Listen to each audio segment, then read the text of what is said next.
میں حاضر ہوں. آج ہمارے مہمان خصوصی ہیں ہندوستان کے سابق RAW research and analysis wing کے سربراہ اور پرائم منسٹر وزیر اعظم کے آفس میں سابقہ مشیر جناب امرجیت سنگھ دولت صاحب. آئیے انہیں اپنے پروگرام میں خیر مقدم کہتے ہیں. دولت صاحب آپ کا خیر مقدم ہے. بہت بہت شکریہ آپ کا. ویلکم. دولت صاحب کیسے دیکھتی ہے ایجنسیز کی آنکھیں دنیا کو کس طرح سے دیکھتی ہیں؟ انہیں کیسے لگتے ہیں کہ کیسے ہوتے ہیں لوگ، کس طرح کے ہوتے ہیں؟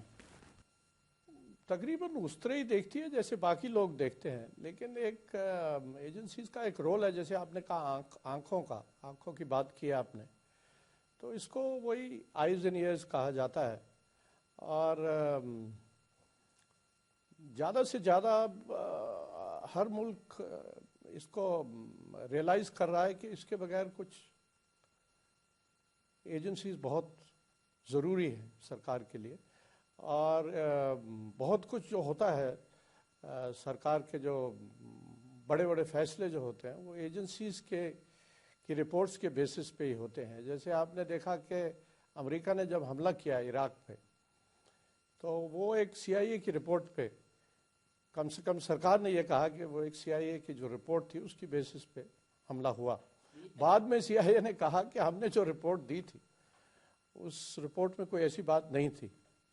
تو یہ کنٹروورسیز چلتی رہتی ہیں. ہمارے یہاں بھی ہے، جب کبھی کہیں کچھ گڑبڑ ہوتی ہے تو عام طور پہ کہا جاتا ہے کہ یہ انٹیلیجنس فیلئر ہے، جیسے کارگل کے ٹائم ہوا.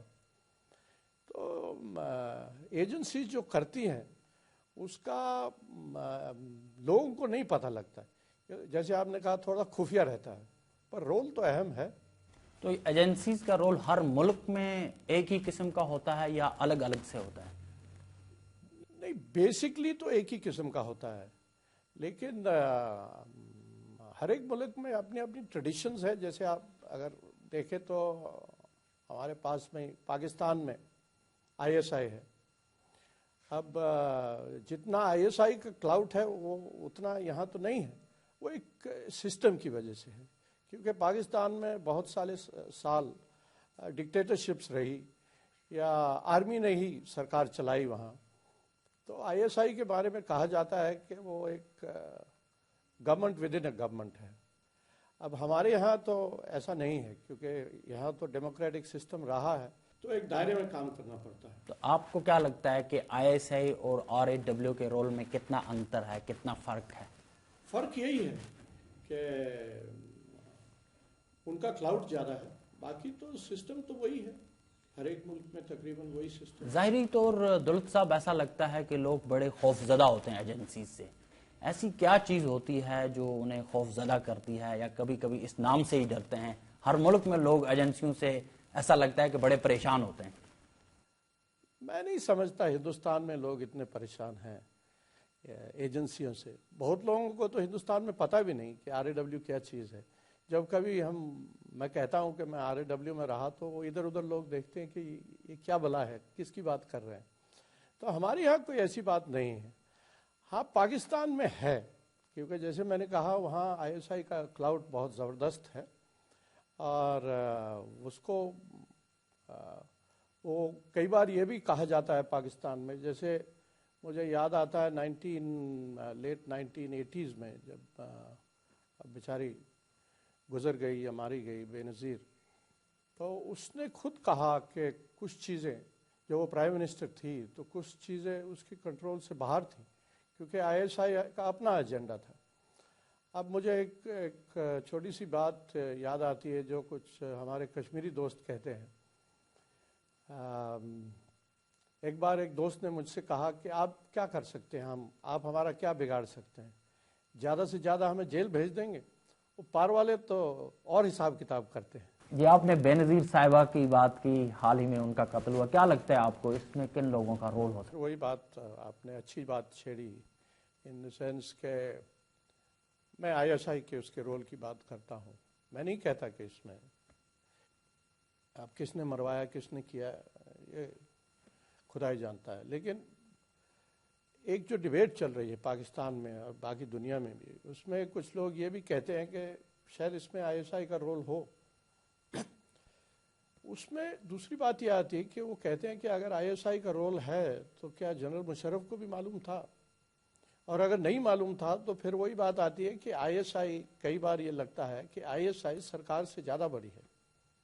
تو ایسا ہوتا ہے نا، اب ظاہری طور بھی کیا انٹیلیجنس کے سربراہ جو ہوتے ہیں وہ جنہیں ظاہری طور پہ کسی ڈیموکریٹک سیٹ اپ میں وہ ایک پرائم منسٹر کے مشیر کی طرح ہوتے ہیں، یا انہیں سب کچھ جو بھی صلاحیں ملتی ہیں پرائم منسٹر یا جس بھی اسٹیٹ کے ہیڈ کو، جو بھی ایسا ہوتا ہے کہ ہر ملک میں جو ہے کہ کبھی کبھی ٹیک اوور کر لیتے ہیں جو سربراہ ہوتے ہیں انٹیلیجنس کے، وہ اپنے ملکوں کے سربراہ کو خبر نہ رکھیں اور جو کام ہوتا ہے وہ اپنے حساب سے کریں؟ نہیں، بالکل نہیں، ہمارے ہاں تو سوال ہی پیدا نہیں ہوتا اس چیز کا۔ اور میں سمجھتا ہوں پاکستان میں بھی کیونکہ آرمی کنٹرول میں ہے تو ہونا نہیں چاہیے، لیکن پاکستان سے یہ سوال اٹھتا ہے فرام ٹائم ٹو ٹائم۔ تو مجھے لگتا ہے کہ نیچے کٹنگ ایج لیول پہ جو لوگ اصل میں کام کرتے ہیں وہ کئی بار کچھ اپنے اٹانومی چلاتے ہیں۔ ایسا ہو سکتا ہے، خود کہتے ہیں پاکستانی، جیسے کہ اب دیکھیے بات ہے ایک انفلٹریشن کی بات آتی ہے کشمیر میں۔ اب پاکستان کہتا ہے، جنرل صاحب مشرف صاحب کہتے ہیں، دنیا بھی کہتی ہے کہ پاکستان نے ہاتھ روکا ہوا ہے، ملیٹنسی بند کی ہے، انفلٹریشن بند کی ہے، ہم بھی مانتے ہیں، لیکن پھر بھی لوگ آتے ہیں۔ تو کیسے آتے ہیں؟ پھر یہ سوال اٹھتا ہے کہ کیسے آتے ہیں؟ تو یہ آپ کو لگتا ہے کہ جو ایجنسیز کے لوگ، لگتا ہے، میں اس چیز کو مانتا نہیں تھا، لیکن مجھے یہ لگتا ہے کہ کچھ تو روگ ایلیمنٹ بن گئے ہیں تنظیموں جو کہ سب کے کنٹرول کے باہر ہے، کم سے کم شاید ISI کے۔ ایسا گورنمنٹ انسٹیٹیوشنز میں بھی ایسا ہو سکتا ہے، گورنمنٹ کے اداروں میں بھی ایسا ممکن ہو سکتا ہے؟ ہونا نہیں چاہیے آج کی ملکی معاملات جہاں پہ چلائے جائیں ویسا ایسے کیسے ممکن ہو سکتا ہے؟ اگر نہیں، جیسے میں نے کہا نا، جب آرمی کا ہی رول ہے ایک طرح سے، اب کتنے سالوں سے تو جنرل صاحب ہی انچارج ہے اور آج بھی انہی کا کنٹرول ہے۔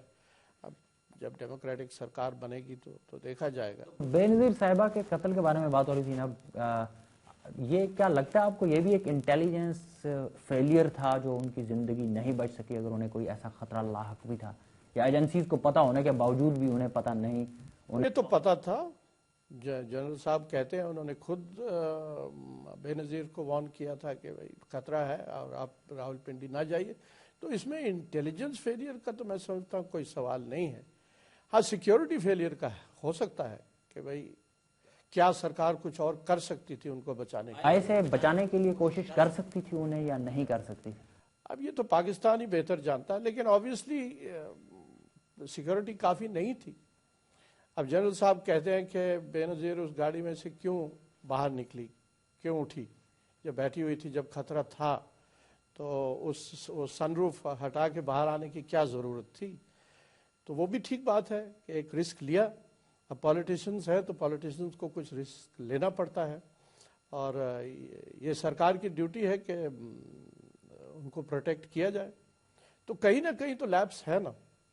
تو یہ ایجنسیز کے سربراہ ہمیشہ اپنے سربراہوں کو انفارم کرتے رہتے ہیں، ملک کے سربراہوں کو ملکی معاملات چلانے میں، کہ ایسا ہونا چاہیے یا ایسا نہیں ہونا چاہیے، اس طرح کے اوپینین ہمیشہ ایجنسیز کی طرف سے جاتے رہتے ہیں؟ جی، ایڈوائس دیتے رہتے ہیں۔